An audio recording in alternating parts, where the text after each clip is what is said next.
Bulatkan tekad, kuatkan hati, negeri ini memanggilmu kawan. Belajar bergerak berbagi untuk negeri, guru penggerak majukan pendidikan. Guru penggerak menghamba pada murid, kreatif rancang pembelajaran. Hargai potensi, tingkatkan prestasi, lahirkan profil pelajar Pancasila. Belajar, bergerak, berbagi untuk negeri, kita menjalin kolaborasi. Belajar, bergerak, berbagi untuk negeri, demi bakti pada Ibu Pertiwi.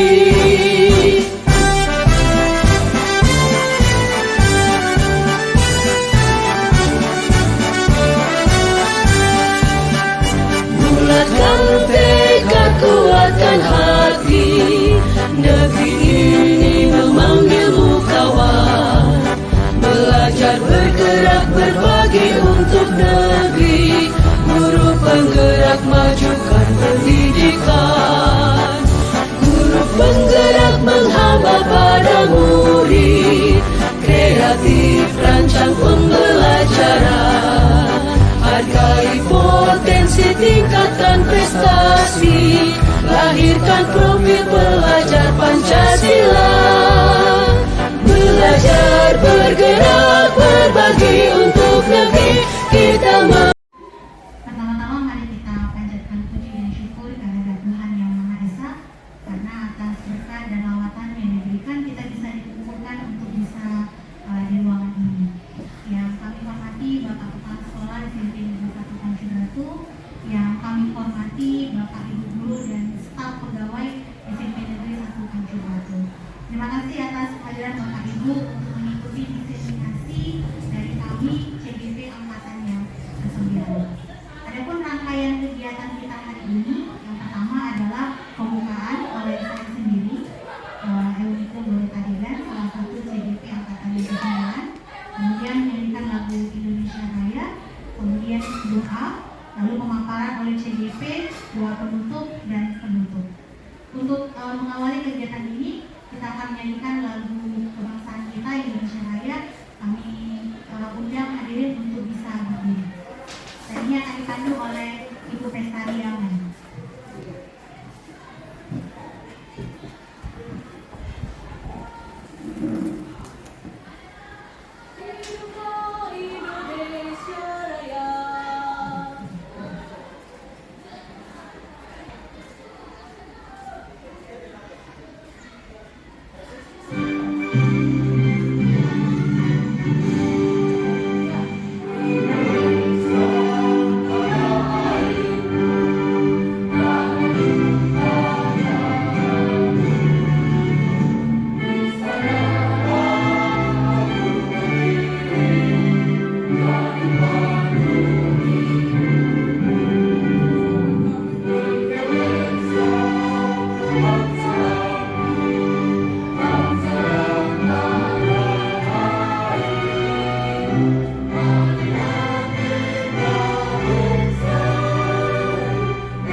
Nah, kami undang untuk Pak David Barus untuk mengawali dengan doa. Kami persilakan.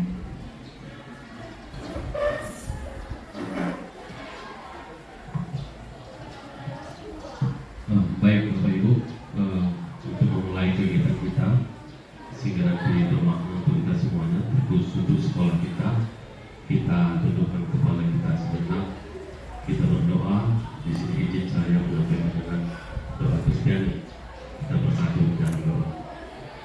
Tuhan Allah Bapa kami yang bertahta di dalam kerajaan surga, puji dan syukur kami panjatkan kehadirat-Mu ya Bapa, di mana pada pagi hari ini kami seluruh dipertemukan di kantor kami ya Bapa untuk mengikuti seminar diseminasi budaya positif yang akan dipaparkan oleh kami calon guru penggerak angkatan 9. Kiranya kegiatan ini bisa kami ambil maknanya dan bisa kami pergunakan untuk modal kami. Ilmu ini bisa kami pergunakan untuk anak-anak kami, untuk sekolah kami ya Bapak. Kiranya kegiatan kami ini bisa terlaksana dengan baik atas izin Tuhan. Dengan doa dan permohonan kami melalui nama Yesus Kristus dan berkata amin. Ya, terima kasih kepada Bapak David Barus. Nah, sebelum kita mulai, izinkan saya berpantun dulu Bapak Ibu. Pagi hari makan kelapa, rasanya enak bikin tertawa. Kita di sini telah berjumpa untuk acara yang istimewa. Nah, lagi Bapak Ibu ya, duduk di meja sambil makan. Pemandangannya hutan ilalang. Beribu terima kasih kami haturkan teruntuk kepada Bapak Ibu yang telah datang. Oke, kami lanjutkan untuk acara yang berikutnya Bapak Ibu pemaparan oleh CGP. Nah, jadi izin ya Bapak Ibu ya. Nah, untuk pemaparan dari CGP itu sendiri nanti akan disampaikan oleh kami berempat. Nah, ini dia di slide selanjutnya. Inilah nanti yang akan memaparkan untuk materinya Bapak Ibu budaya positif. Yang pertama adalah saya Eulike Boru Tarigan. Kemudian penyampaian yang kedua akan dilanjutkan oleh Bapak David Barus. Lalu dilanjutkan dengan yang ketiga Ibu Pestaria Borumani. Dan yang keempat dilanjutkan oleh Bapak Barisan Simanolang. Adapun dari rangkaian acara dari budaya positif itu apa? Slide yang selanjutnya. Oke, inilah konsep inti budaya positif Bapak Ibu. Nanti kami akan secara bergantian. Yang pertama adalah perubahan paradigma belajar. Lalu yang kedua disiplin positif. Yang ketiga nilai-nilai kebajikan. Yang keempat kebutuhan dasar manusia. Yang kelima motivasi perilaku manusia. Kemudian keyakinan kelas. Lalu posisi kontrol guru. Dan yang terakhir segitiga restitusi. Nah, baik, saya akan lanjutkan berikutnya. Perubahan paradigma belajar. Kenapa terjadi perubahan paradigma belajar? Berarti ada paradigma cara belajar yang lama dengan cara belajar yang baru. Nah, menurut KHD Ki Hajar Dewantara, ini yang sebenarnya kondisi ideal bagi seorang anak untuk berada di sekolah. Apa kondisi idealnya itu? Kondisi idealnya itu adalah di sekolah itu memberikan lingkungan yang menyenangkan, kemudian menjaga, melindungi murid-murid dari hal-hal yang tidak baik, sehingga apa? Itu membantu karakter murid untuk bertumbuh dengan baik. Lalu kemudian apa yang harus guru lakukan supaya kondisi idealnya itu bisa terlaksana di sekolah? Nah, yang tanggung jawab guru adalah menciptakan lingkungan yang tadi itu, yang terdiri dari warga sekolah yang saling mendukung, saling belajar, saling bekerja sama, sehingga apa? Sehingga terbentuklah kegiatan positif, dan kegiatan positif inilah yang nantinya akan menjadi karakter siswa. Slide selanjutnya. Ini miskonsepsi teori kontrol yang tadinya perubahan, yang tadinya paradigma yang lama itu ya. Apa itu? Ada 4. Yang pertama adalah ilusi guru mengontrol murid. Lalu yang kedua, ilusi bahwa kritik dan membuat orang merasa bersalah dapat menguatkan karakter. Lalu yang ketiga, ilusi bahwa semua penguatan positif efektif dan bermanfaat. Dan yang keempat adalah ilusi bahwa orang dewasa memiliki hak untuk memaksa. Sehingga apa? Sehingga kalau kita lihat, siswa akhirnya apa? Bergantung sepenuhnya kepada guru. Akhirnya karena bergantung sepenuhnya, siswa tidak punya sikap. Dan akhirnya ketergantungan inilah akhirnya yang bagaimana? Yang membuat karakter para siswa ini akhirnya cenderung untuk ya tidak bertanggung jawab. Ya akhirnya apa yang dikatakan dulu itu yang menurut mereka selalu benar, tidak punya pilihan. Nah, itu yang mau kita ubah dari pemikiran itu. Lalu maka apa itu perubahan paradigma? Nah, ini menurut seorang pakar pendidikan ya yang bernama Stephen, yang mengatakan bahwa untuk membuat suatu kemajuan, yang kemajuan itu mengubah karakter secara keseluruhan, maka harus ada paradigma yang baru. Lanjut. Nah, mengubah paradigma dari apa? Dari stimulus respon ke pendekatan teori kontrol. Nah, stimulus respon di sini ada 2 ya Bapak Ibu ya. Nah, stimulus respon itu apa? Nah, stimulus respon itu adalah realita kebutuhan kita sama. Itu yang dikatakan, realita kebutuhan kita itu sama. Lantas teori kontrolnya apa? Realita kebutuhan kita itu berbeda. Jadi karena tadi paradigma yang lama adalah pokoknya semua perlakuan kepada siswa itu sama saja begitu. Tapi ternyata rupanya setiap siswa punya kebutuhan yang berbeda-beda. Bagaimana cara mereka dibesarkan, apa yang mereka butuhkan pasti berbeda. Lalu yang berikutnya, semua orang melihat hal yang sama, sedangkan di teori kontrolnya adalah setiap orang memiliki gambaran yang berbeda. Jadi apa yang kita sampaikan sebagai guru bisa jadi maksud kita seperti, tapi mungkin anak kita menangkap hal yang berbeda. Kenapa? Karena tadi pengaruh, bisa jadi pengaruh lingkungan atau pengaruh dari orang tua, sehingga kesanggupan mereka untuk menangkap apa yang dikatakan oleh guru itu pasti berbeda.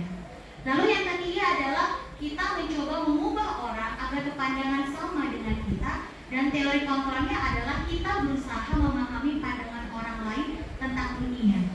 Jadi dia melihat secara keseluruhan. Nah, sedangkan anak-anak ini lebih gampang percaya omongan temannya tanpa melihat satu masalah itu dari secara keseluruhan.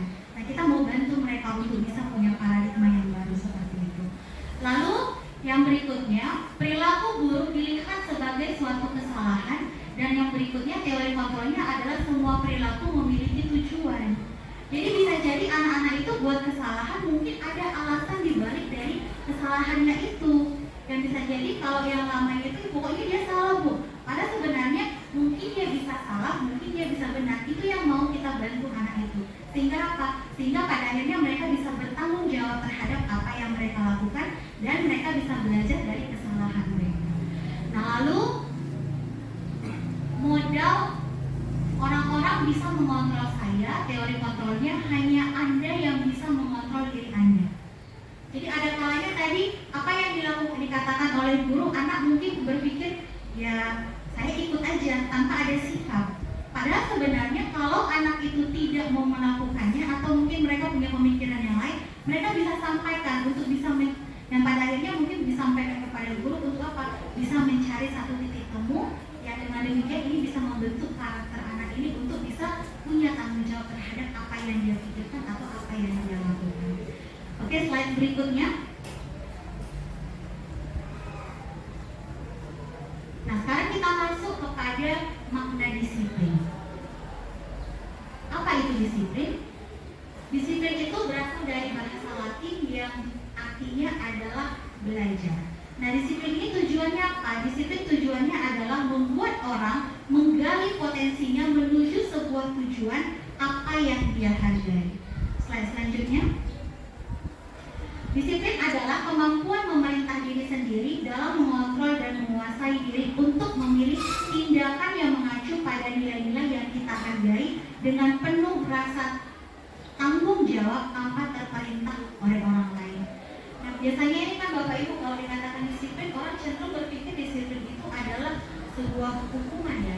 Kalau dilanggar pasti dia ada hukuman yang nantinya. Padahal kalau kita lihat mungkin ke slide sebelum ini. Oke. Padahal yang kalau kita lihat sebenarnya disiplin itu apa? Disiplin itu berhubungan dengan kemampuan diri sendiri untuk bisa tahu loh ini apa yang saya lakukan. Ini loh kalau saya lakukan seperti ini akibatnya akan seperti ini. Tapi kalau saya lakukan begini ini loh manfaatnya. Nah, kita lanjutkan. Jadi maksud-maksud dari nilai-nilai yang kita hargai adalah nilai-nilai kebajikan atau sifat-sifat positif manusia yang merupakan tujuan kuliah yang ingin dicapai setiap individu. Setelah kita tahu apa yang mau kita lakukan tadi, ada rupanya yang dibalik itu nilai-nilai kebajikan yang kalau kita terapkan itu yang kita dapatkan. Nah, nilai-nilai kebajikannya apa itu? Nilai kebajikannya adalah beriman, bertakwa kepada Tuhan Yang Maha Esa, mandiri, bernalar kritis, kebinekaan global, bergotong royong, dan kreatif.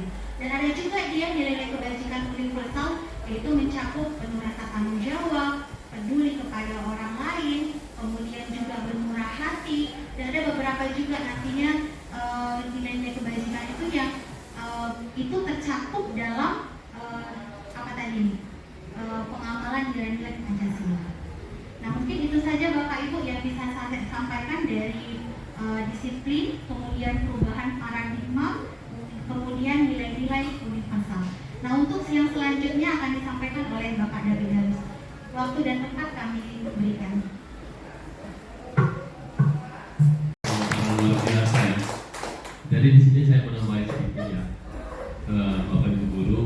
Di sini saya akan menjelaskan kebutuhan dasar manusia.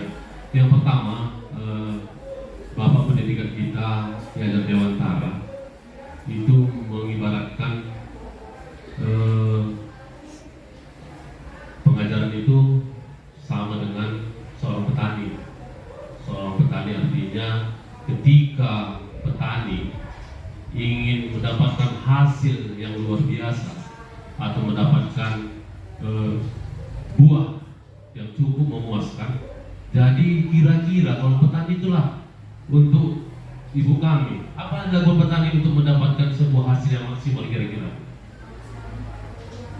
Iya, pastinya tanaman itu dipupuk, ya kan? Kalau ibu kira-kira bagaimana? Pasti dirawat ya. Iya, kita rawat betul-betul, kita pupuk. Sama halnya dengan siswa. Terkadang kita melihat siswa itu hanya dari karakternya, dalam arti bahasanya bandel, bahasanya kadang-kadang tidak terkontrol, sifatnya suka mengganggu teman-temannya. Terkadang itu kita langsung menjudge dia bahwa dia itu jahat gitu. Tapi sebenarnya seperti kita ini Bapak Ibu Guru, anak-anak kita bandel atau kurang mendengarkan kita, dia mungkin lagi mau menyelesaikan kebutuhan dasar manusianya gitu. Kita juga ketika kebutuhan dasar kita tidak terpenuhi, pasti kita ada hal yang tidak menyenangkan kita melaksanakan apa-apa. Umpamanya kita bekerja padahal masih ada yang di sana harus saya selesaikan gitu. Ada kebutuhan dasar kita belum terpenuhi di situ. Ya, wajar juga kita melaksanakannya tidak sepenuh hati. Anak-anak kita juga demikian Bapak Ibu. Kita lihat di sini kebutuhan dasar manusia. Kalau anak-anak itu supir file ya, jadi di situ itu bertahan hidup bagaimana? Di situ mungkin kita lihat nanti contohnya anak-anak, satu orang anak suka dia mengganggu kawannya sedang makan umpamanya, ya. Padahal kalau kita kaji mungkin dia memang dari rumah belum sarapan. Kalau kita berpikir positif ya mungkin dia belum sarapan. Sebenarnya ada hal-hal yang di rumah itu menunjukkan bahwa dia memang sifatnya mengganggu gitu, bukan lantaran dia kelaparan dia untuk mengganggu orang makan, tapi memang udah tertumbuh dari rumah terbawa-bawa sampai sekarang gitu. Jadi bertahan hidup ini juga seperti kita, guru-guru. Kalau memang kebutuhan pokok kita tidak terpenuhi seperti saya bilang tadi, mungkin melakukan apa-apa juga kita nggak akan baik-baik saja, tidak sepenuh hati gitu. Jadi yang kedua di sini ada mungkin cinta kasih. Jadi terkadang banyak anak-anak kita yang minder, Bapak Ibu. Kita lihat mungkin kondisi keluarganya bagaimana, mungkin ada yang fisiknya tidak seperti manusia normal pada umumnya. Itu minder sendiri dia. Jadi disitulah peran guru tumbuh, timbullah sifat kita, keguruan kita yang harus hidup di situ. Nanti bagaimana kita merangkul anak tersebut supaya dia tidak merasa bahwa dia itu ya aku sendiri seperti ini gitu. Tapi ketika kita rangkul dia, kita perhatikan dia, karena kita butuh cinta ya kan. Kita butuh cinta kasih. Ibaratnya kalau bahasa sekarang hidup tanpa cinta itu hambar katanya ya kan. Jadi anak-anak ini juga seperti itu. Mungkin dia ada tak kekurangan itu, mungkin dalam hatinya. Tapi ibu ini tidak memperhatikan saya ya. Bandel pun aku, katanya umpamanya ada siswa kita yang bandel. Tapi tetap kita gandeng, tetap kita rangkul dia. Dan mungkin anak itu bisa berubah dengan cara-cara kita, tidak harus menjudge dia yang orang bandel gitu. Tapi apa kira-kira masalahmu nakku, maka kamu membuat lakukan perbuatan seperti itu. Mungkin di situ dia bisa Bapak ini mengerti dia tentang keadaan itu. Mungkin itu hal-hal yang kita timbulkan untuk mendapatkan cinta kasih dari anak kita. Dia pun merasa terlindungi di situ. Berikutnya di situ ada kesenangan. Namanya kita bergaul di dalam dunia pendidikan, pasti masih ada kesenangan anak-anak kita. Terkadang bukan hanya yang suka hura-hura bermain-main saja, tapi kesenangan di sini mungkin dalam materi yang kita sajikan kepada anak-anak kita. Artinya apakah materi yang selama ini kita sajikan sudah menarik menurut anak-anak?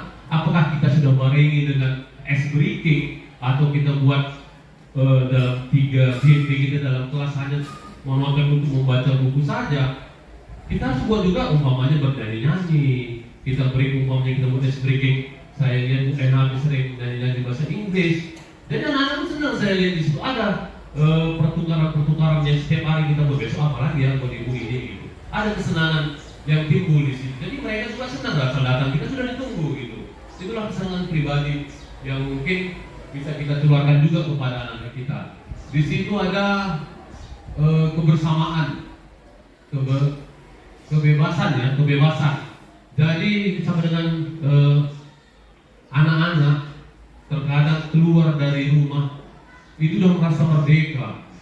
Sampai lagi pun dia di sekolah, dia sudah terkekang lagi dengan yang kita buat dengan hal yang kita marah-marah, yang kita buat peraturan-peraturan yang tegas untuk anak-anak ini. Jadi dia butuh kemerdekaan. Mereka nanti bagaimana? Kita buat anak-anak ini sebagai merdeka dalam arti mengekspresikan kebutuhannya dalam arti ekskulnya kita penuhi. Umpamanya kita buat ekskul yang menarik bagi mereka. Jadi sekolah kita sudah membuat ada sekitar 4 atau 5 ekskul. Jadi mereka melihat apa sih kebutuhan saya? Saya hobi di nyanyi umpamanya. Yang paling dekat dengan nyanyi mungkin marching band lah kita buat ya kan. Mungkin ada seninya di situ. Dia merdeka di situ. Dia bisa mengekspresikannya di situ. Dan umpamanya dia suka silat, kita masukkan di silat. Memang sekolah kita sudah memfasilitasi sebenarnya untuk mereka memilih itu anak-anak. Jadi tinggal kita bagaimana membuat atau mengingatkan pelatih-pelatih ini mau bagaimana untuk menarik siswa supaya ikut berkontribusi di dalam. Kemudian juga penguasaan. Jadi penguasaan ini sama artinya dengan kita terkadang manusia suka memang dalam kelas kita udah menonton di dalam, bergerak sedikit anak-anak nggak kita bebaskan gitu. Padahal materi yang kita sajikan mungkin belum menarik menurut mereka gitu. Jadi inilah kita Bapak Ibu Guru diingatkan kembali harus membuat materi yang memang menarik bagi siswa dan kita bisa menguasai mereka gitu. Mungkin lanjut Bu Wina. Jadi di sini seperti yang saya bilang tadi, Bu Ani ini contohnya. Bu Ani guru kelas 5 di SD Pelita Hati sedang bingung menghadapi ulah salah satu murid di kelasnya. Beberapa anak telah datang dan mengeluh. Agus yang seringkali meminta bekal makan siang mereka dengan paksa. Jika Anda menghadapi situasi seperti ini, atau Bu Ani, apa yang akan Anda lakukan? Menurut Anda, kira-kira apa alasan Agus melakukan ini? Kalau dengan posisi yang tadi, kira-kira apa yang kira-kira menurut kita yang dilakukan Agus di sini? Nah, kalau kita lihat ke kasus ini ya, katanya di sini mungkin si Agus, salah satu murid yang kelas Agus bermanfaat telah datang dan mengeluh Agus seringkali meminta bekal makan siang mereka dengan paksa. Apakah Agus ini memang kekurangan atau belum sarapan, atau memang tingkah lakunya di rumah terbawa-bawa di sekolah gitu. Nah, kalau kita lihat dari studi kasusnya inilah kira-kira apa yang akan dilakukan untuk Anda, kira-kira apa alasan Agus melakukan hal tersebut. Jadi harus kita lihat dari 5 kebutuhan yang tadi, yang mana diposisikan di mana Agus sebenarnya gitu.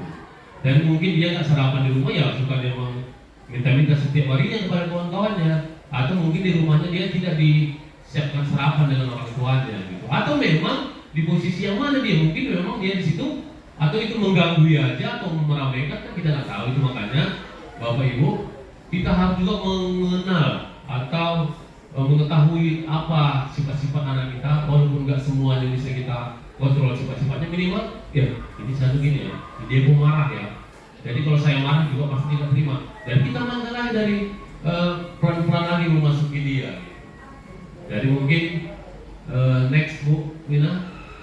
Jadi dalam konteks penerapan disiplin positif, Ibu Ani sebaiknya mencari tahu alasan. Itu bukan dicari tahu dulu alasannya, apakah dia nggak sarapan dari rumah atau tidak disiapkan orang tuanya sarapannya. Ibu Ani sebaiknya mencari tahu alasan Agus melakukan tindakan tersebut agar mengetahui kebutuhan mana yang sedang berusaha dipenuhi Agus. Ya, yang pertama disebutkannya, apabila jawaban Agus karena dia lapar dan orang tuanya tidak membawanya bekal makan siang, kebutuhannya adalah bertahan hidup. Di situ dia posisi yang pertama tadi, bertahan hidup, karena tidak disiapkan makan siangnya dari orang tuanya. Gitu. Yang kedua, apabila jawaban Agus karena dia senang temannya jadi memperhatikan dia, kebutuhannya adalah cinta dan kasih. Nah, kadang-kadang orang kan kalau kurang diperhatiin merasa nggak ada sayangnya sama aku ya gitu. Jadi sedikit, udah makan kok belum? Di rumah pun kita gitu juga kadang-kadang ya. Merasa diperhatikan butuh juga kita gitu. Yang ketiga, apabila jawaban Agus adalah dia merasa hebat karena temannya jadi takut dan menuruti keinginannya, kebutuhannya adalah penguasaan. Merasa mau menguasai aja dia.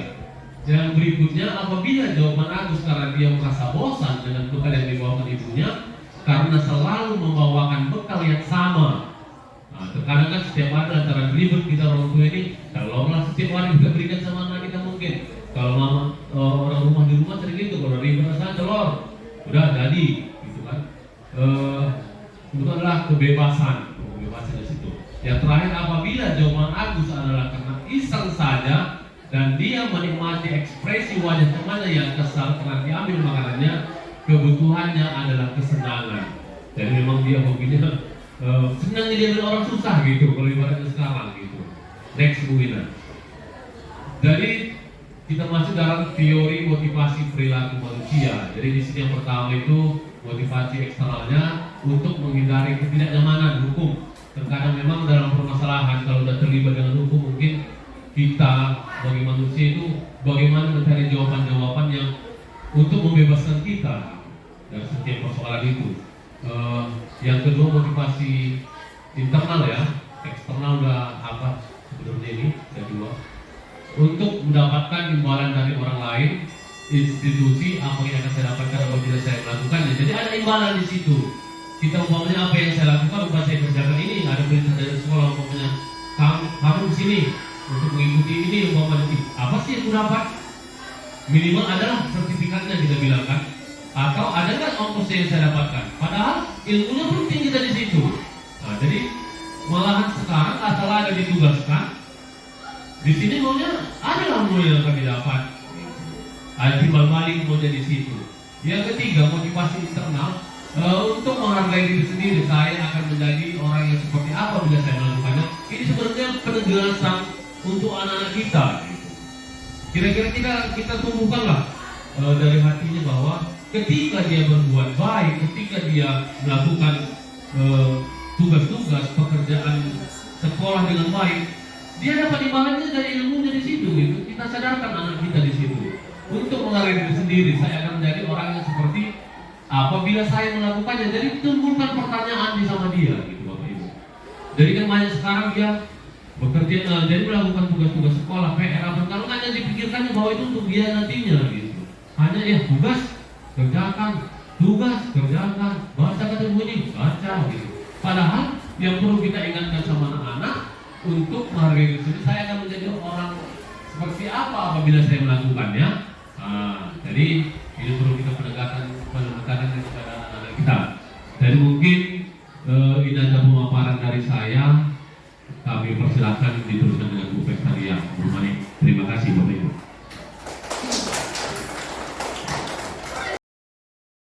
Bu Mani, terima kasih Bapak Ibu.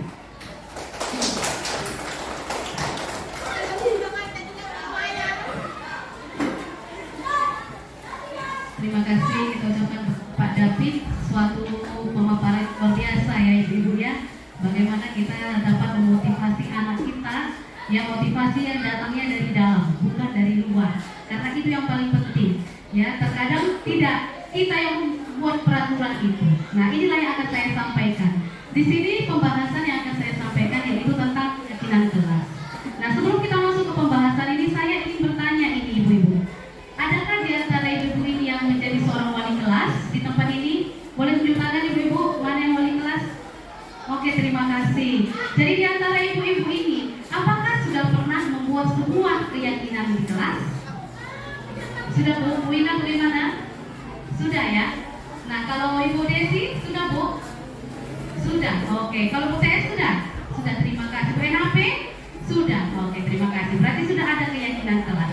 Nah, tapi kita akan bahas apakah keyakinan kelas yang sudah kita buat itu sesuaikah dengan keinginan dan anak tersebut, ataukah itu bentuk dari sebuah peraturan. Nah, peraturan dengan keyakinan beda. Keyakinan kelas adalah nilai-nilai kebajikan atau prinsip-prinsip universal yang disepakati bersama. Ini poinnya ya ibu-ibu, disepakati bersama secara universal, lepas dari latar belakang suku, negara, bahasa maupun agama.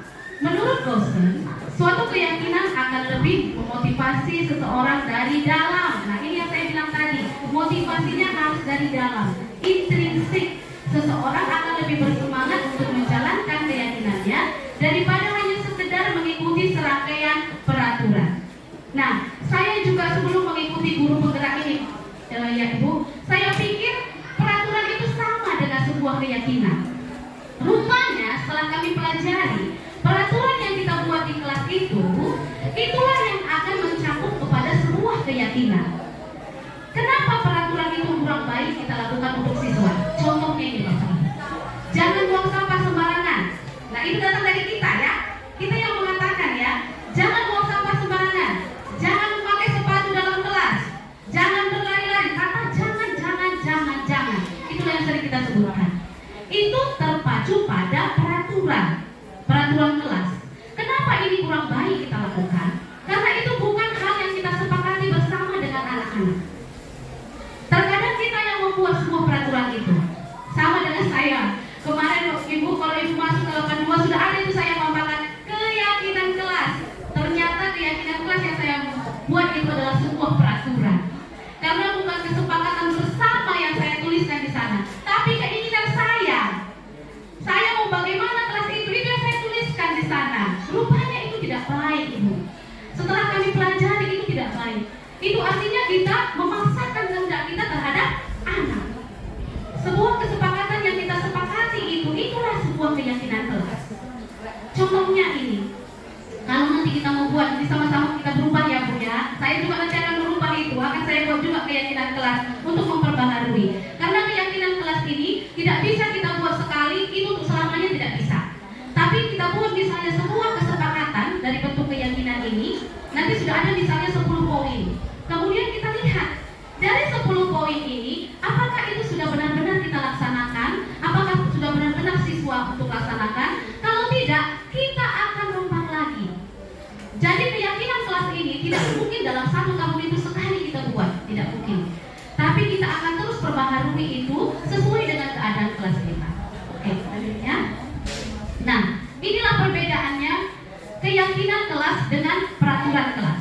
Kalau dia keyakinan kelas, nilai-nilai kebajikan yang tadi sudah disampaikan oleh Ibu Emike ya, nilai-nilai kebajikan yang disepakati bersama.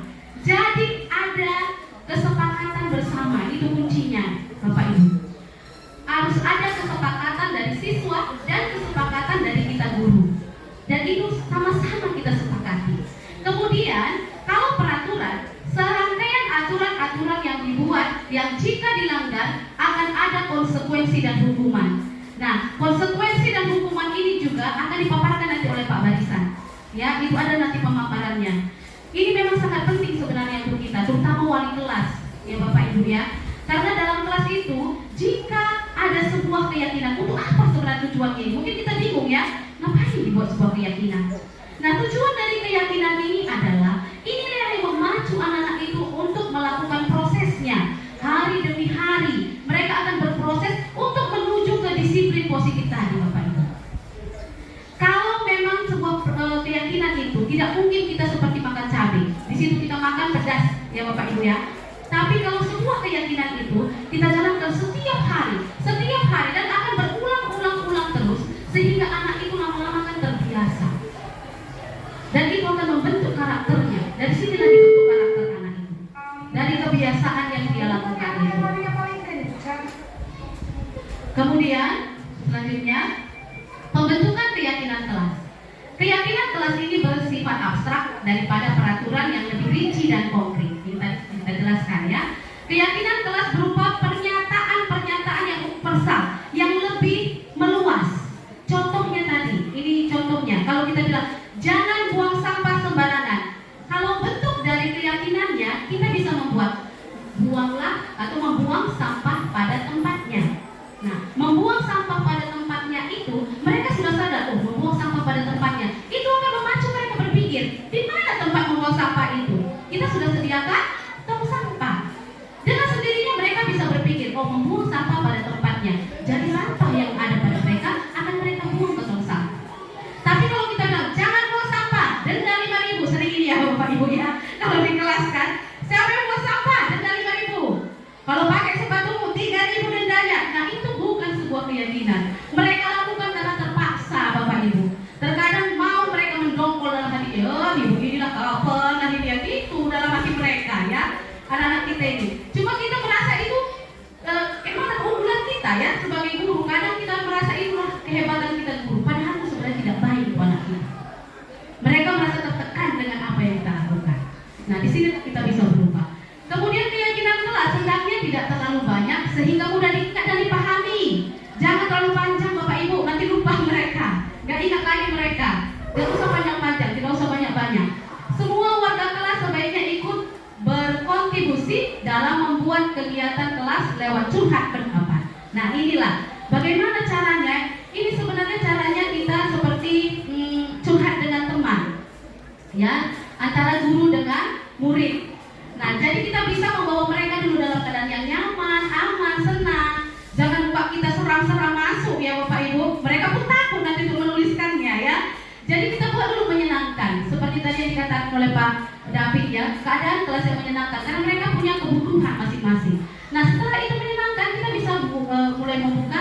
Ayo mari kita bentuk sama-sama apa yang kita rasa kita buat untuk kesepakatan kelas kita nak. Nah kita terangkanlah kesepakatan seperti apa yang kita mau. Kemudian mungkin kita bisa bagikan kertas-kertas apa namanya, stick note itu ya, yang kecil-kecil. Nah kita bagikan, coba tuliskan nak menurut kamu apa di sana yang kamu rasa cocok untuk kelas kita. Nah mereka tuliskan, kemudian kita tempelkan. Nah dari yang kita tempelkan itu mereka kan bisa lihat sendiri tulisan yang mereka tulis itu. Jadi kalau mereka mau melanggar, mereka lihatlah tulisan mereka itu di depan. Oh sebenarnya saya sudah tempelkan ini. Itu akan menyatakan kesadaran dalam diri mereka.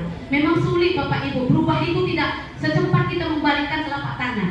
Tapi kalau kita mau, pasti bisa. Ya pelan-pelan kita lakukan untuk anak kita. Nah kemudian satu lagi, bersedia meninjau kembali keyakinan kelas dari waktu ke waktu. Ini yang saya bilang tadi, tidak boleh hanya sekali kita tinjau. Kalau tidak berhasil, kita ulangi lagi. Tidak berhasil, kita ulangi lagi. Karena itulah sebenarnya tugas kita menjadi seorang pendidik. Ya, tidak hanya mengajar di kelas, tapi kita harus melihat apa yang kurang dari murid-murid kita. Oke, selanjutnya.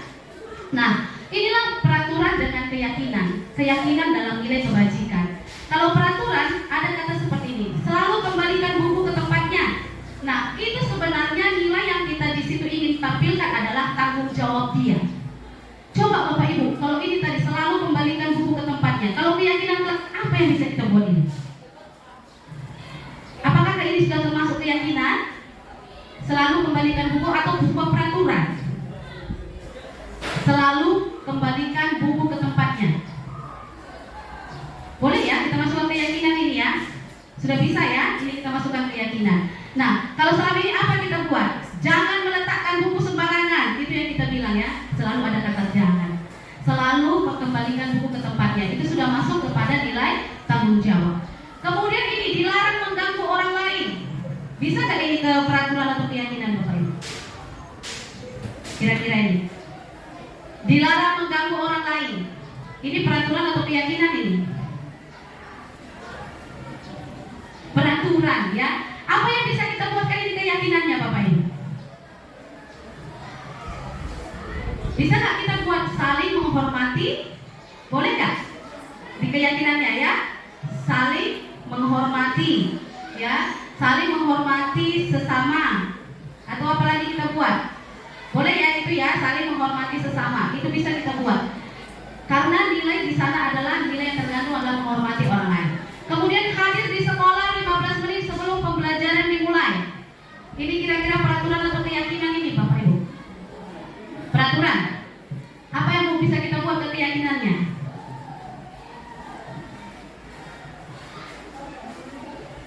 Apa kira-kira?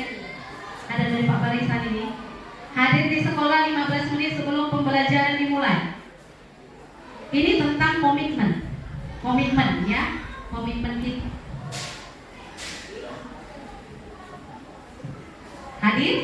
Hadir tepat waktu, boleh ya Bu ya, hadir tepat waktu. Jadi nggak usah kita tentukan 10 menit, sekian menit, hadir tepat waktu. Anak-anak itu akan bisa berpikir sendiri ya. Kalau hadir tepat waktu 7:30 berarti jam segini saya sudah sampai. Ya, kita pacu mereka untuk bisa berpikir. Kemudian dilarang melakukan kekerasan. Ini ada kata dilarang lagi nih Bapak Ibu. Peraturan atau keyakinan ini? Peraturan. Apa yang bisa kita membuat ini? Ini tentang menghormati juga. Boleh kita buat saling menyayangi atau saling menghormati ya. Itu bisa juga masuk ke sana. Kemudian dilarang menggunakan narkoba. Peraturan. Apa kita bisa buat keyakinan kita? Ini keyakinan sekolah ini ya. Bukan keyakinan kelas lagi, udah masuk keyakinan sekolah. Apa yang bisa kita buat? Menjaga kesehatan. Boleh ya? Menjaga kesehatan dengan baik. Oke. Kemudian pergantian atau menunggu giliran. Ini peraturan. Kalau keyakinannya apa kita bisa buat? Bergantian atau menunggu giliran. Ini tentang kesabaran. Membudayakan antri ya. Kemudian jangan berlari di kelas atau koridor. Ini tentang keselamatan. Hati-hati berjalan. Bisa kan kira-kira ini Bapak Ibu? Hati-hati berjalan. Jangan berlari di kelas atau koridor. Ini tentang keselamatan dan keamanan. Apa kira-kira yang bisa kita buat?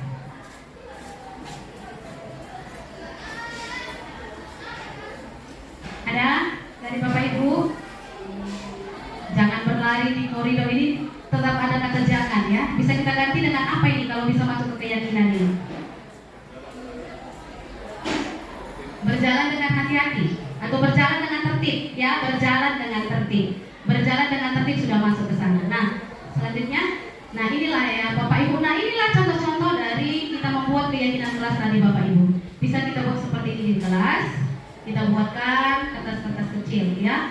Nah, dari pembahasan kita tentang keyakinan kelas, saya ingin, karena di sini ada beberapa wali kelas, coba sekarang Bapak Ibu kita buat 5 saja, tidak usah banyak. Bisa bantu saya Pak Badisa menulis di sana. Kita buatkan dulu bagaimana cara kita mengubah dari peraturan kelas menjadi keyakinan kelas. Coba yang satu, Bapak Ibu, apa pertama peraturan yang sering kita buat? Jangan membuang sampah sembarangan ya. Oke, satu di sana, membuang sampah sembarangan. Apa kira-kira keyakinannya nih Bapak Ibu? yang bisa kita ubahkan, yang kita buat kesepakatan? Ini ya, membuang sampah pada tempatnya. Membuang sampah pada tempatnya. Nah, seperti inilah nanti kita buat di kelas ya Bapak Ibu ya. Kita ubah peraturan yang kita buat tadi menjadi sebuah keyakinan atau kesepakatan. Membuang sampah pada tempatnya. 5 saja. Coba yang kedua, apalagi Bu yang sering kita lakukan ini, peraturan kita di kelas? Jangan mengerjakan PR di kelas. Jangan mengerjakan PR di kelas. Apa kira-kira nilai keyakinannya ini? Kerjakan PR di rumah, bisa nggak itu ya kalimatnya ya? Yang membentuk keyakinan mereka. Tanggung jawab ini mengenai tanggung jawab. Nah, apa yang? Jangan ada lagi kata jangan. Mengumpulkan tugas tepat waktu. Bisa ya? Mengumpulkan tugas tepat waktu. Jangan lagi kita ada kata jangan ya Bapak Ibu ya. Karena ini kita kalau ada kata jangan kita memaksakan kehendak kita. Mengumpulkan tugas tepat waktu. Oke, yang ketiga apalagi? Kira-kira Bapak Ibu?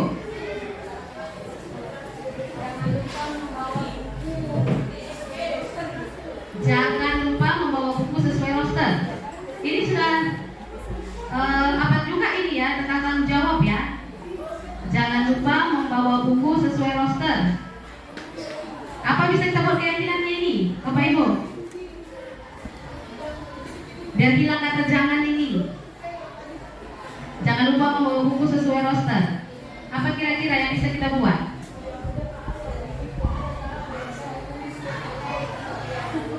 Apa yang kira-kira? Membawa buku?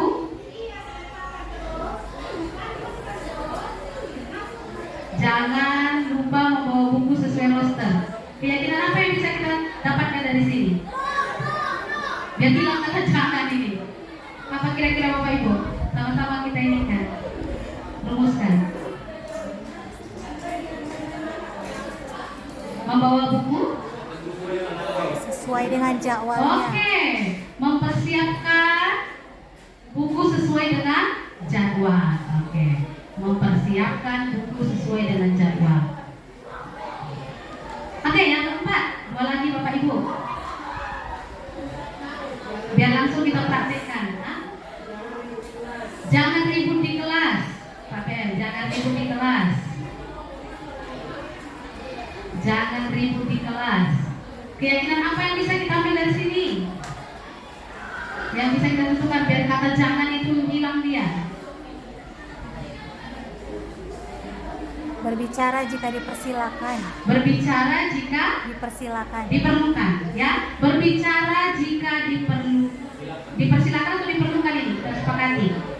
Dipersilakan. Oke, berbicara jika dipersilakan.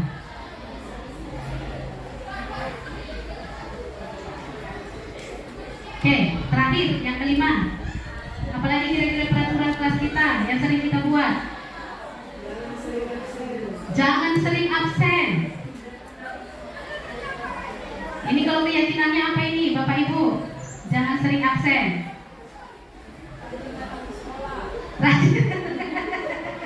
Semangat kita.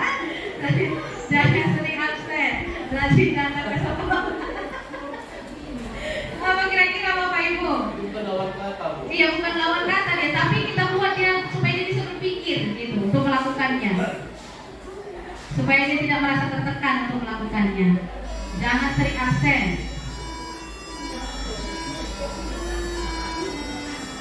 Jadi tetap menghargai ya, menghargai waktu boleh. Hadirlah setiap hari. Ya, kita sepakati. Hadir setiap hari.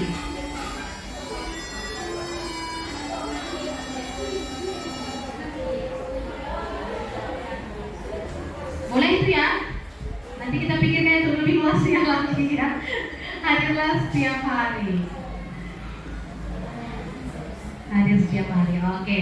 Jadi ini adalah contoh-contoh bentuk peraturan yang akan kita ubah ke keyakinan untuk kita sepakati di kelas kita masing-masing. Jadi setelah ini mungkin Bapak Ibu wali kelas mungkin bisa segera untuk merubah peraturan, begitu juga dengan saya sendiri nanti untuk merubah selama ini peraturan yang kita buat itu dalam bentuk keyakinan kelas. Nah, inilah pembahasan. Ada Bu? Oke Bu? Iya ya boleh Bu.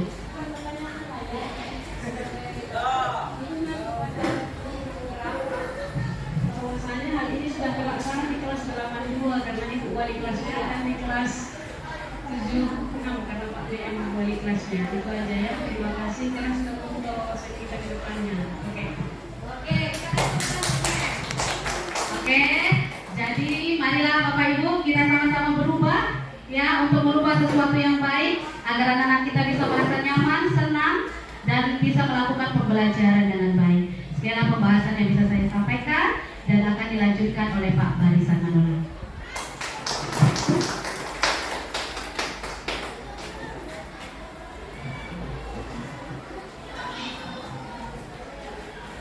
Murid cenderung akan memberontak, bahkan menyimpan dendam.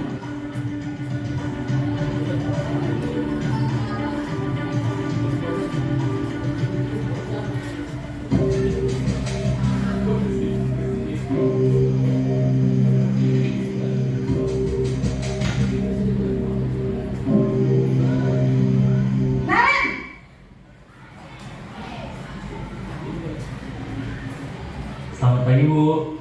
Naren, kamu kenapa terlambat lagi, nak? Ya Tuhan, Naren, kamu senang ya bikin ibu susah ya? Kalau kamu terlambat lagi, nanti ibu yang ditegur bapak kepala sekolah, nak. Disangka ibu tidak bisa membina kamu. Duh, gimana ini? Maaf Bu. Duh, Gusti Naren, kamu suka ya kalau ibu ditegur bapak kepala sekolah? Terus, sekarang ibu harus tulis apa ini di buku absen? Ini kamu sudah sering terlambat loh. Ibu harus apa coba? Maaf Bu. Maaf sekali. Ya sudah, lain kali jangan bikin ibu susah lagi ya nak ya. Ibu tidak akan kuat lagi kalau kamu begini terus. Bisa jantungan kalau ibu ditegur bapak kepala sekolah. Sana cepat ke kelas. Maaf ya Bu. Maaf sekali. Posisi pembuat rasa bersalah berbicara dengan nada tenang, cenderung lembut. Namun kata-kata yang diutarakan membuat murid merasa menjadi orang yang gagal, memandang buruk dirinya sendiri, merasa tidak berharga, dan tidak sanggup membahagiakan orang lain. Ketika guru mengambil posisi pembuat rasa bersalah, murid akan menganggap dirinya yang bersalah dan ia akan menyimpan emosi negatif tersebut di dalam dirinya.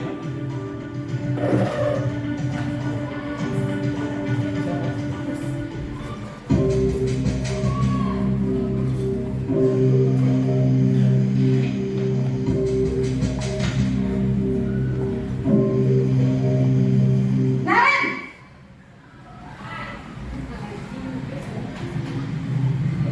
Selamat pagi Bu. wah, sudah jam berapa ini nak?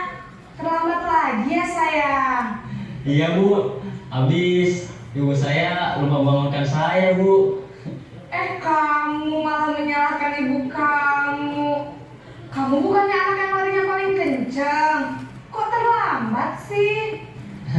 Iya Bu. Saya memang terlambat bangun tadi.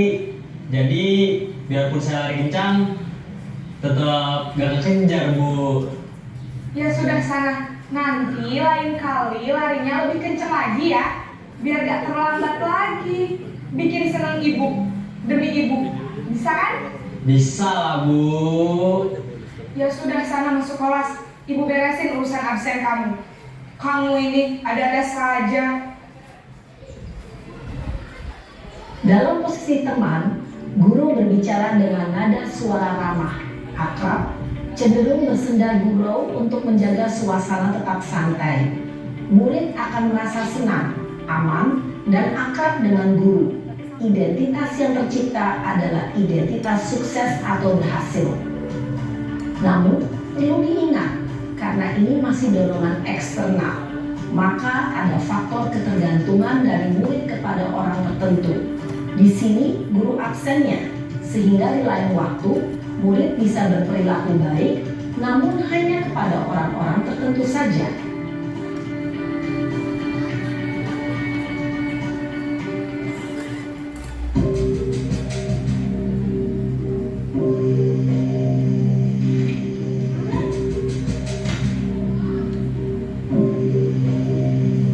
Naren,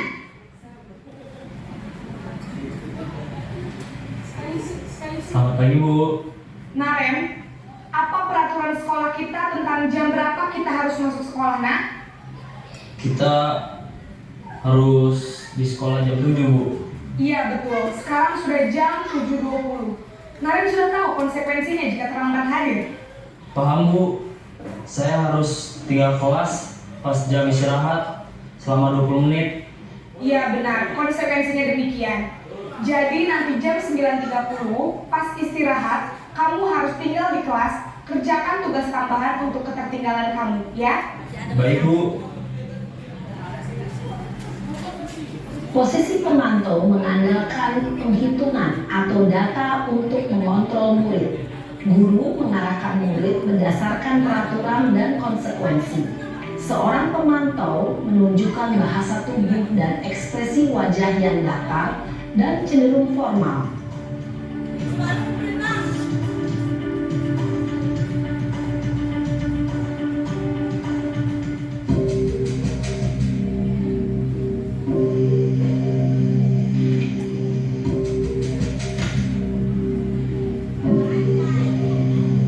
Naren!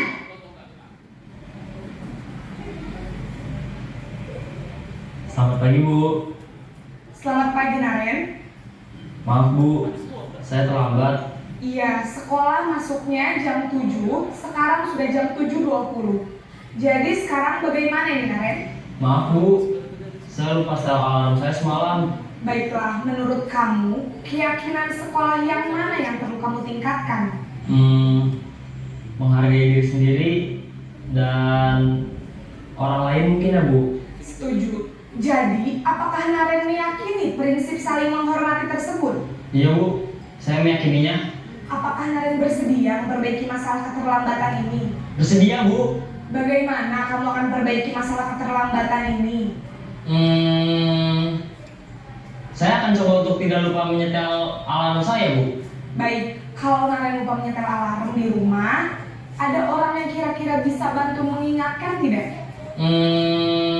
Ada Bu, kakak saya, Kak Emma. Ada lagi selain Kak Emma? Selain Kak Emma, ada ibu saya. Baik, jadi yang mengingatkan Naren adalah Kak Emma dan ibu kamu ya? Kira-kira akan mulai start alarm kapan nih Naren? Setelah pulang sekolah, akan segera saya lakukan. Baik, jadi Naren akan setel alarm untuk bangun besok pagi dan akan diingatkan oleh kakak dan ibunda Naren ya. Ada lagi yang mungkin perlu dilakukan Naren agar tidak terlambat bangun lagi? Tidak ada Bu. Baik Naren, terima kasih untuk kerjasama kamu. Sekarang kamu perlu kembali ke kelas untuk belajar. Baik Bu, terima kasih. Posisi manajer adalah posisi kontrol yang disarankan untuk membimbing murid memiliki sikap disiplin yang positif, yaitu murid yang mandiri, bertanggung jawab, dan dapat memecahkan masalah. Tujuan dari posisi ini adalah agar murid dapat berefleksi atas tindakannya. Guru akan dengan tulus memberikan pertanyaan-pertanyaan bermakna, sehingga membuat murid dapat belajar dari kesalahannya dan mencari sebuah solusi untuk menyelesaikannya. Ibu dan bapak guru hebat, setelah mengamati adegan kelima posisi kontrol tadi, kira-kira posisi mana yang paling ideal? Posisi mana yang dapat menunjang motivasi intrinsik murid? Ya, tentu posisi manajer. Posisi ini memang posisi ideal yang ingin. Baik, kita lanjutkan Bapak Ibu. Ini sekarang kita masuk pada 5 posisi kontrol guru. Jadi posisi ini sangat berpengaruh untuk keberhasilan siswa kita atau kesuksesannya. Jadi posisi ini yang Yang pertama adalah penghukum, seperti yang sudah kita saksikan di video. Kemudian pembuat merasa bersalah. Yang ketiga, posisi teman. Dan yang berikut, posisi pemantau. Dan yang kelima, posisi manajer. Nah, kita melihat pada posisi kontrol ini, yang pertama, penghukum. Nah, kalau kita lihat di posisi penghukum, ini guru cenderung menghabis. Seperti yang sudah kita saksikan di video. Naren, kamu sudah lihat ini jam berapa dan sebagainya. Nah, itu posisi penghukum ini dia hanya bisa mampu menerapkan peraturan yang ada tanpa perlu dia mengetahui penyebab siswa ini mengapa bisa terlambat. Dan yang kedua, posisi pembuat merasa bersalah. Ini cenderung bahasanya ini lebih lembut. Dan ini cenderung bahasanya ini lebih lembut. Dan membuat siswa seakan-akan menyesali perbuatannya. Namun pada nyatanya penyesalan itu tidak dari dalam hati atau hanya dari luar. Kemudian teman ini Bapak Ibu, ini dari hubungan, dari sisi hubungan ada terjalin komunikasi yang baik. Terjalin komunikasi yang baik, dampak positifnya, tetapi ada dampak negatifnya dari posisi kontrol teman tadi. Nah, apa dampak negatifnya itu? Guru, ketika kita tidak bisa menuruti apa keinginannya, maka siswa ini akan merasa kecewa, akan merasa dikecewakan, dan setelah merasa dikecewakan akan membangkang atau melawan. Nah, kemudian posisi yang keempat adalah pemantau. Jadi di posisi pemantau ini, di sini guru Bapak hanya bisa menerapkan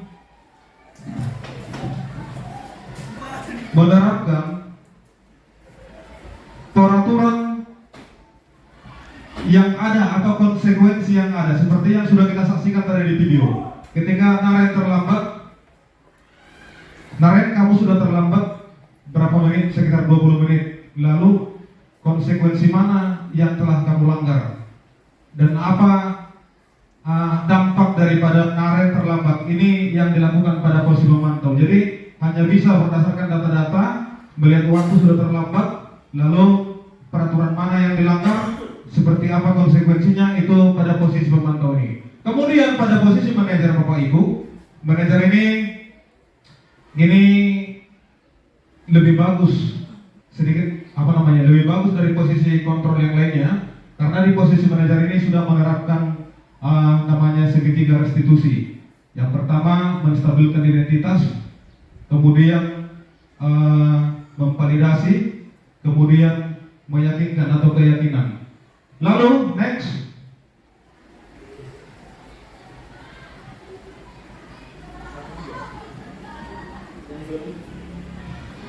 ya, jadi Bapak Ibu, budaya positif itu dia akan muncul dari peraturan kelas. Pertama, kita sepakati dulu peraturan sekolah kita atau peraturan kelas, seperti yang sudah dijelaskan tadi oleh Ibu WB.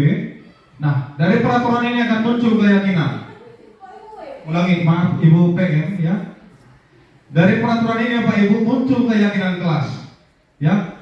Kemudian setelah muncul keyakinan kelas akan muncul lingkungan yang positif, dan dia akan lebih besar lagi manfaatnya, yaitu menjadi budaya, yaitu budaya yang positif. Ini yang diharapkan Bapak Ibu. Lalu kita lihat di sini hukuman, konsekuensi, dan restitusi. Nah, hukuman biasanya ini untuk menghindari ketidaknyamanan, atau seakan-akan dari hukuman ini siswa mematuhi apa yang diperintahkan oleh guru, akan tetapi supaya menghindari tidak ada sanksi, tidak kena hukum dan sebagainya. Kemudian yang kedua, konsekuensi. Ini konsekuensi ini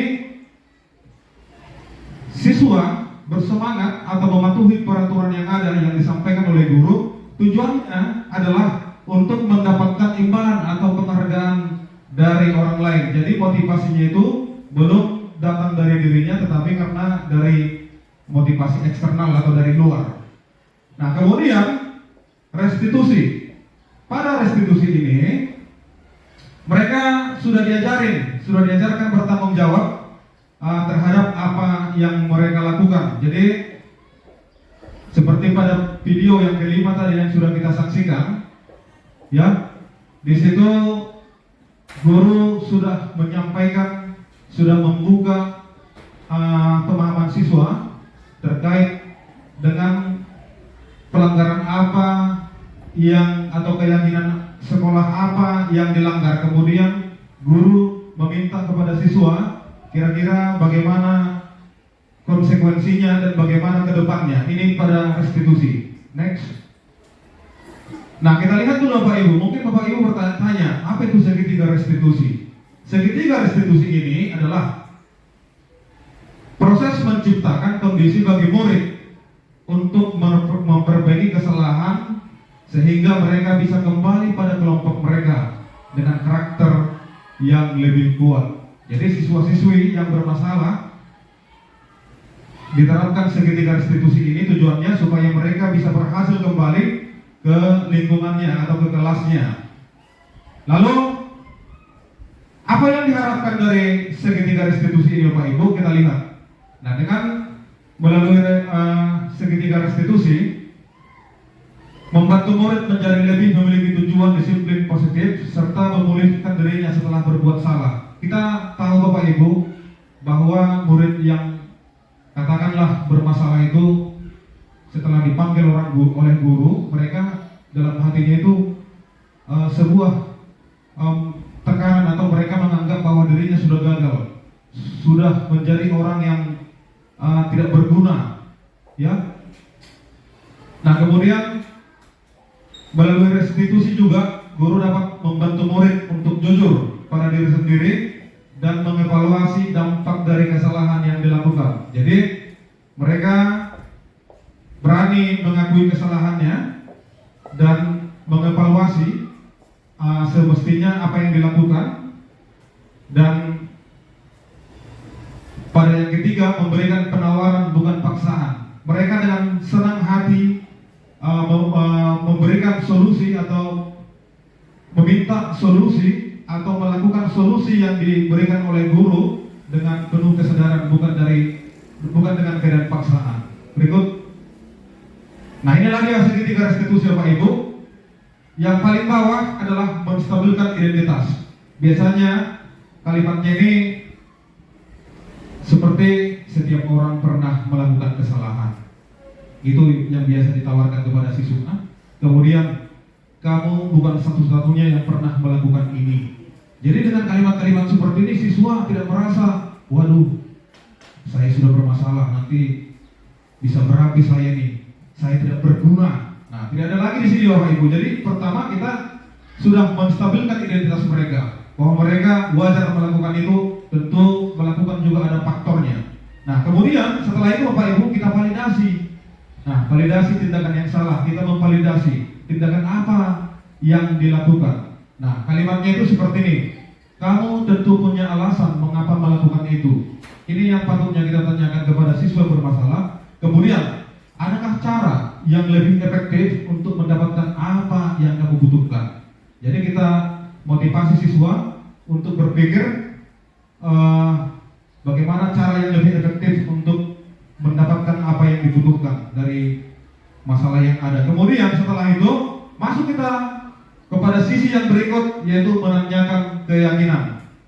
Nah, di sini biasanya yang kita tanyakan itu adalah nilai-nilai apa yang telah kita sepakati. Kalau kita menyimak tadi video yang terakhir, ibu guru di sana tadi menanyakan nilai-nilai apa yang telah dilanggar, yaitu kurang tepat waktu dan sebagainya tadinya. Kemudian yang kedua, guru juga biasanya menawarkan, kamu ingin menjadi orang yang seperti apa? Nah ini, jadi inilah segitiga restitusi Bapak Ibu yang semestinya kita gunakan sebagai guru kepada siswa yang katakan seperti kasus ya. Jadi pertama tadi menstabilkan identitas, kemudian validasi tindakan yang salah, kemudian menanyakan keyakinan. Jadi kalau selama ini mungkin saya ketika ada siswa yang bermasalah, kamu anak, apa yang kamu lakukan ini? Sudah tidak pas ini, kamu tidak kasihan sama orang tua ini. Sebenarnya di segitiga restitusi itu sudah tidak benar Pak Ibu, karena dia membuat perasaannya merasa bersalah dan menjadi orang yang paling bergagal atau tidak berguna. Next. Nah, ini tahapannya yang sudah saya jelaskan tadi Pak Ibu. Menstabilkan identitas, berbuat salah itu tidak apa-apa, tidak ada manusia yang sempurna. Saya juga pernah melakukan kesalahan seperti itu. Kita bisa menyelesaikan ini. Bapak Ibu tidak tertarik, Bapak tidak tertarik mencari siapa yang salah, tapi Bapak ingin mencari solusi dari permasalahan ini. Kemudian kamu berhak merasa begitu, ya. Kamu berhak merasa begitu ini, misalnya dari kasusnya. Jadi tidak langsung semata-mata kita menjudge, semestinya kamu tidak seperti itu.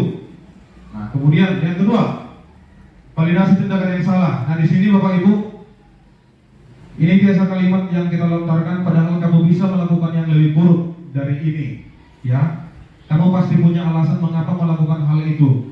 Yang berikut, kamu patut bangga pada dirimu sendiri karena kamu telah melindungi sesuatu yang penting buatmu. Ini biasanya di validasi tindakan yang salah yang kita ucapkan kepada siswa. Berikut, menanyakan keyakinan. Nah, ini apa yang kita percaya sebagai kelas atau keluarga, apa keyakinan yang ada di kelas, kira-kira seperti itu. Kemudian apa nilai-nilai umum yang telah kita sepakati. Kemudian apa bayangan kita tentang kelas yang ideal. Kamu mau jadi orang yang seperti apa? Ini ditanyakan untuk menanyakan keyakinan daripada siswa. Dengan demikian nanti murid yang bermasalah akan paham apa masalahnya, kemudian apakah bagaimana solusinya, dan solusi itu biasanya dari hatinya yang tulus, bukan karena terpaksa. Berikut. Nah, itu Bapak Ibu yang bisa saya jelaskan. Yang pertama dari 5 posisi kontrol guru, kemudian segitiga restitusi. Tadi kita sudah menyimak di video. Nah, sebaiknya saya ingin bertanya kepada kita dulu semua Bapak Ibu. Dari 5 posisi kontrol Bapak Ibu, menurut Bapak Ibu, posisi mana tadi yang paling cocok kira-kira untuk kita terapkan Bapak Ibu? Manajer, ya, karena manajer ini sudah menerapkan yang namanya segitiga restitusi.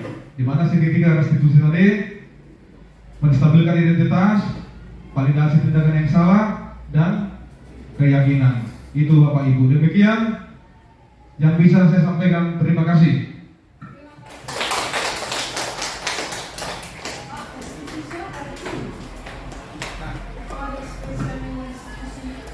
Baik. Restitusi itu Ibu, yaitu adalah mengembalikan status dari tadi siswanya merasa paling bersalah menjadi bisa dan setelah itu bisa kembali kepada kelompoknya atau ke kelasnya tanpa merasa siswa tadi merasa bersalah yang berlebihan. Itu tujuan dari restitusi Bapak Ibu. Mungkin dari ibu-ibu yang lain ada Bu? Boleh? Gak ada lagi ya? Baik, terima kasih. Ya, baik, terima kasih kepada Pak Marisan Manulang untuk sesi terakhir dari diseminasi untuk pada pagi hari ini ya Bapak Ibu ya.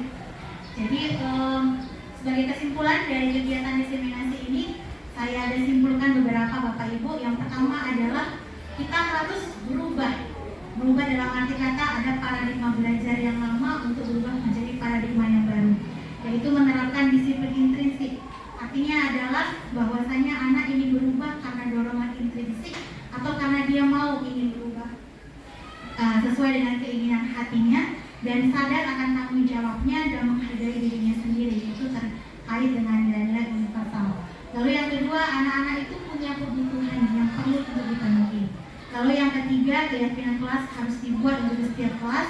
Tujuannya adalah agar ada kesepakatan antara guru dan siswa, dan ini akan diterapkan untuk di kelas maupun di sekolah. Dan yang terakhir, jika ada masalah, ada baiknya guru menjalankan perannya sebagai manajer, yaitu dengan menerapkan segitiga restitusi. Nah, mungkin itu saja Bapak Ibu yang bisa kami sampaikan untuk kegiatan diseminasi ini. Nah, untuk sebagai penutup sebelum kita mengakhiri berikan dulu kepada Pak David Barus untuk menutup kegiatan kita dengan berdoa. Kami persilakan. Baik, untuk menutup kegiatan kita, kita satu hati kita di sini kami pimpin dengan agama Kristiani yang lain menyesuaikan. Kita berdoa. Tuhan Allah Bapa kami yang bertata di dalam kerajaan surga, tetap kami mengucap syukur kepadamu ya Bapa atas kesempatan yang baik ini. Kami sudah menyelesaikan sebuah tugas yang akan kami laksanakan di sekolah ya Bapa. Di sini Bapa kami menyadari banyak kesalahan-kesalahan yang kami perbuat. Kiranya Tuhanlah yang menyempurnakannya. Kita berdoa permohonan kami di dalam nama Yesus Kristus kami berdoa. Amin. Baik, terima kasih kepada Bapak David Barus. Nah, sebagai penutup Bapak Ibu, saya akhiri dengan pantun ya, silakan. Burung dara, burung cendrawasih, dari dulu di Papua. Cukup sekian dan terima kasih. Semoga bermanfaat untuk kita semua. Masakan buah ceri, dicampur gula enak sekali. Cukup sekian pertemuan kali ini.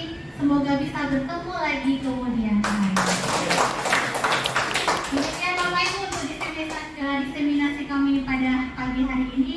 Terima kasih waktu dan kesempatan ini. Sekali lagi kami ucapkan terima kasih.